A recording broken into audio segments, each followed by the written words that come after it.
itu Bapak Presiden menyampaikan salah satu yang harus diberi fokus terutama dalam dana desa itu adalah desa sangat tertinggal. Karena itu kemudian semua pihak langsung berfokus kepada Indeks Desa Membangun atau IDM, karena di situ ada 5 kelas klasifikasinya tentang perkembangan desa itu, dari desa sangat tertinggal, kemudian desa tertinggal, lalu desa berkembang, desa maju, dan desa mandiri. Jadi dalam proses perkembangannya dari tahun sebetulnya 2015 ketika keluar IDM itu berbasis pada data potensi desa yang dikeluarkan oleh BPS. BPS sudah memberikan penjelasan bahwa data potensi desa itu sebetulnya data awal untuk masuk ke sensus-sensus besar. Di Indonesia itu dalam 10 tahun ada 10 sensus besar, yaitu setiap angka 0 itu sensus penduduk, misalnya 2020, kemudian nanti 2030 gitu. Kemudian setiap angka 3 tahun di bagian akhirnya angka 3 itu sensus pertanian. Contohnya pada tahun ini 2023 itu ada sensus pertanian. Nanti 2033. Kemudian setiap di belakangnya itu 6 atau 5 ya, itu adalah sensus ekonomi. Jadi itu 3 sensus besar Indonesia, dan sebelum sensus untuk wilayah yang akan disensus itu kemudian dibuat potensi desa. Nah, akan tetapi di tempat Pak Mustaqim di Direktorat Jenderal Pembangunan Desa dan Pedesaan itu dituntut untuk menyediakan data desa setiap tahun. Jadi di tahun 2016-2017 waktu itu di 2016-17 hendak kerjasama waktu itu dengan BPS, tapi karena regulasi yang berbeda kemudian akhirnya 2018 itu tempatnya Pak Mustaqim itu mulai membuat sensus tahunan dengan metode dilakukan oleh desa sendiri gitu. Jadi ini metodenya itu kalau sensus kan orang luar ya, orang luar kemudian masuk ke satu lokasi kemudian dia mendata. Kalau ini seringkali disebut sebagai upaya birokratis dari laporan dari desa. Jadi sebetulnya metodenya demikian. Apakah hasilnya akan sama? Biasanya kalau di negara lain lazimnya itu laporan dari birokrasi itu yang digunakan, kemudian sekali waktu dilakukan sensus untuk perbandingan apakah laporan itu sudah sesuai kondisi lapangan atau tidak. Nah, di 2018 itu dimulai, 2019 kalau desa masih ingat di awal-awal itu kita menggunakan Excel. 2019 mulai menggunakan aplikasi sederhana di tempat Pak Mustaqim. Kemudian 2020 itu menggunakan aplikasi idm.kemendesa.go.id. Dan akhirnya dari tahun 2018 itu untuk pertama kalinya pada waktu itu desa memiliki data selevel potensi desa setiap tahun. Kami masih ingat dalam salah satu rapat waktu itu masih sebagai akademisi di IPB gitu, sebelum meskipun sudah di kontak-kontakan dengan Menteri Desa waktu itu Bapak Menteri Eko Putro Sanjoyo. Itu di Bappenas sengaja kami diminta informasi, tapi sekaligus kami mengetahui seperti biasa kalau ada hal baru apalagi sensus senasional begitu, itu belum tidak bukan takut ya, tapi tidak yakin apakah potensi desa yang selama ini BPS saja butuh dana yang besar kemudian sumber daya manusia, dan waktunya pun hanya 3 kali dalam 10 tahun, kemudian akan dilakukan serupa datanya setiap tahun. Apalagi oleh kementerian yang paling muda, yaitu Kementerian Desa, PDT, dan Transmigrasi.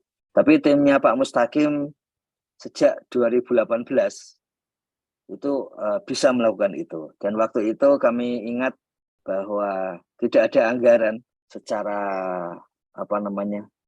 dari DIPA-nya begitu, tapi bisa jalan karena memang sepenuhnya menggunakan anggaran dari dana desa itu sendiri, kemudian dengan di lapangan ada dukungan dari tenaga pendamping profesional atau pendamping desa, serta nah ini yang menarik juga adalah koordinasi antar birokrasi. Jadi dari pemerintah pusat, pemerintah provinsi, dinas PMD di kabupaten, kemudian camat sampai ke kepala desa. Jadi saya kira itu satu satu jalur yang unik tapi terbukti berhasil ya. Jadi semua orang tahu bahwa ada kementerian yang punya kanwil, Kementerian Desa tidak tergolong yang seperti itu, tapi timnya Pak Mustaqim itu berhasil membuat koordinasi yang terjalin setiap tahun dari pusat, provinsi, kabupaten, kecamatan sampai desa.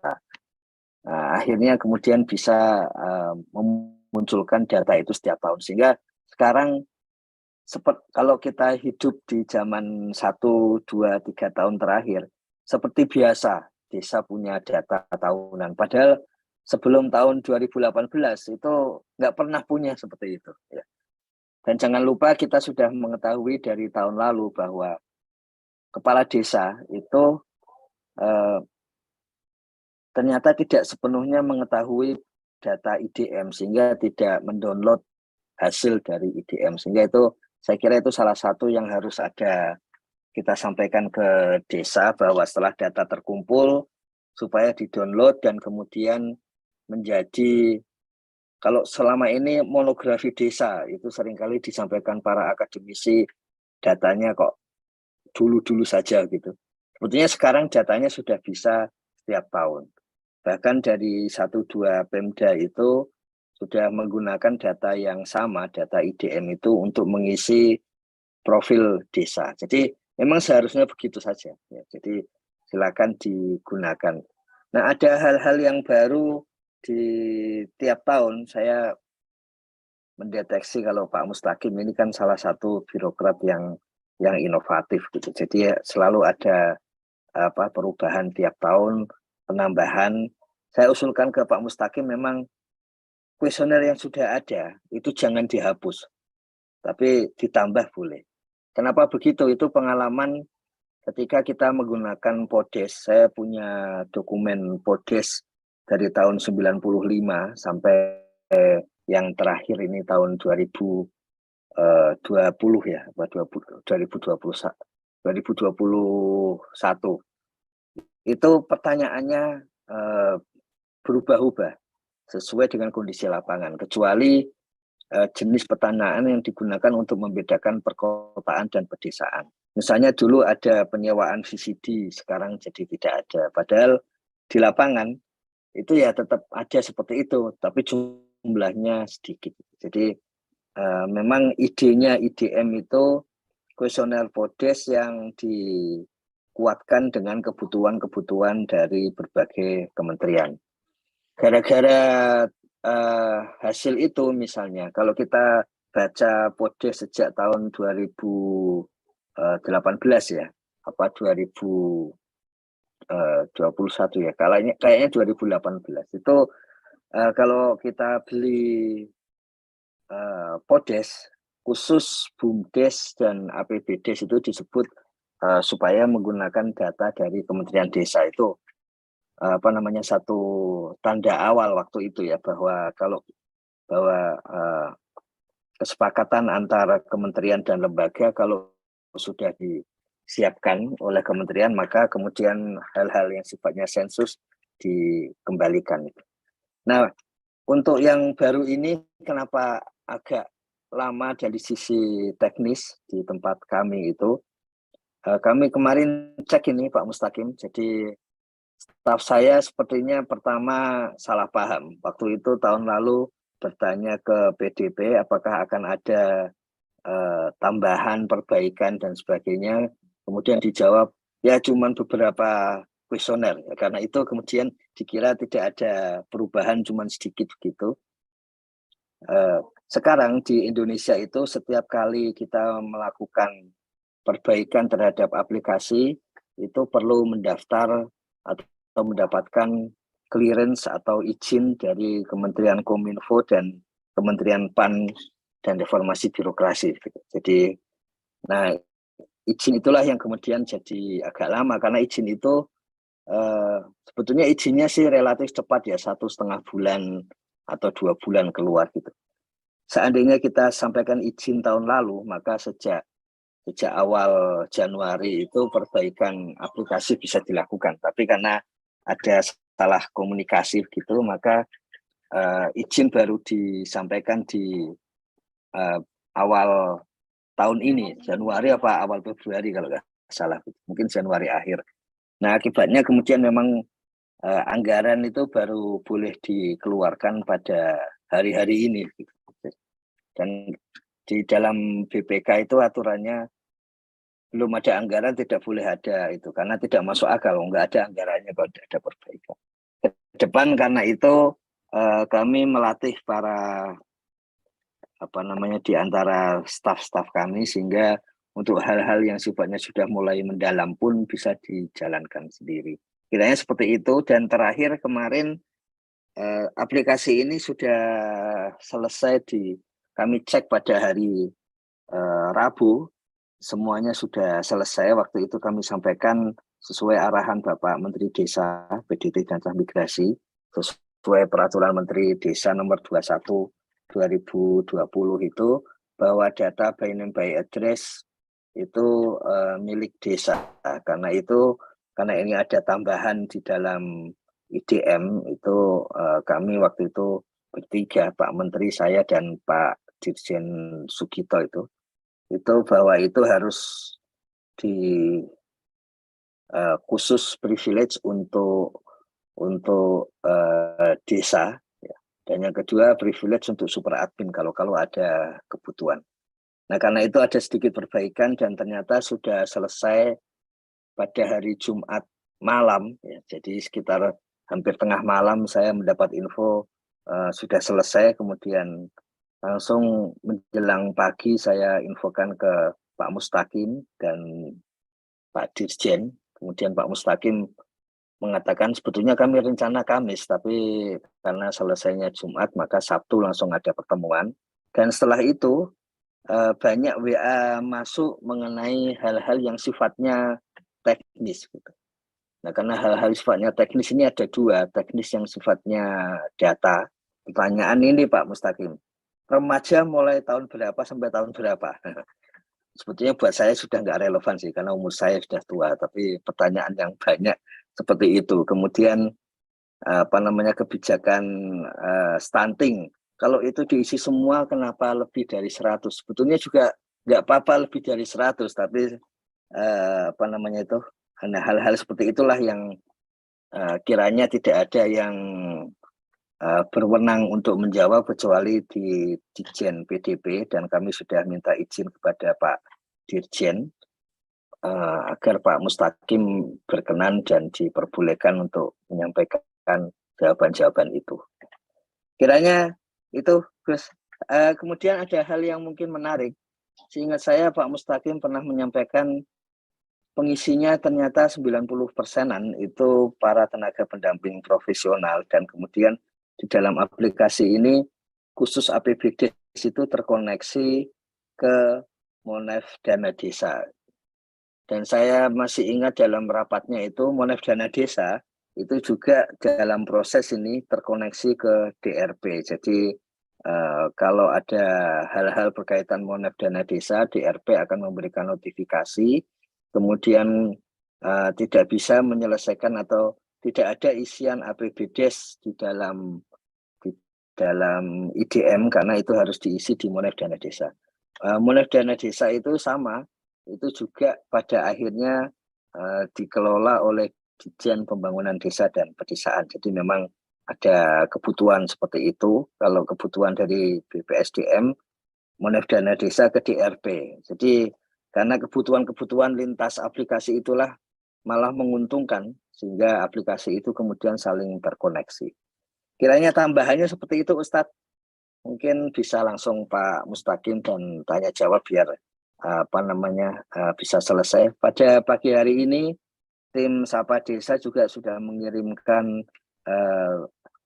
acara ini ke seluruh desa, jadi supaya lebih memudahkan pengisian dari IDM di tahun ini. Ini kita ketahui bahwa kualitas data menjadi penting karena setelah 2020 secara berturut-turut 2021, 2022 itu pengisiannya lancar, kiranya sekarang perlu juga menguatkan kualitas data. Jadi kualitas data jangan sampai salah isi, dan kemudian bagaimana supaya tidak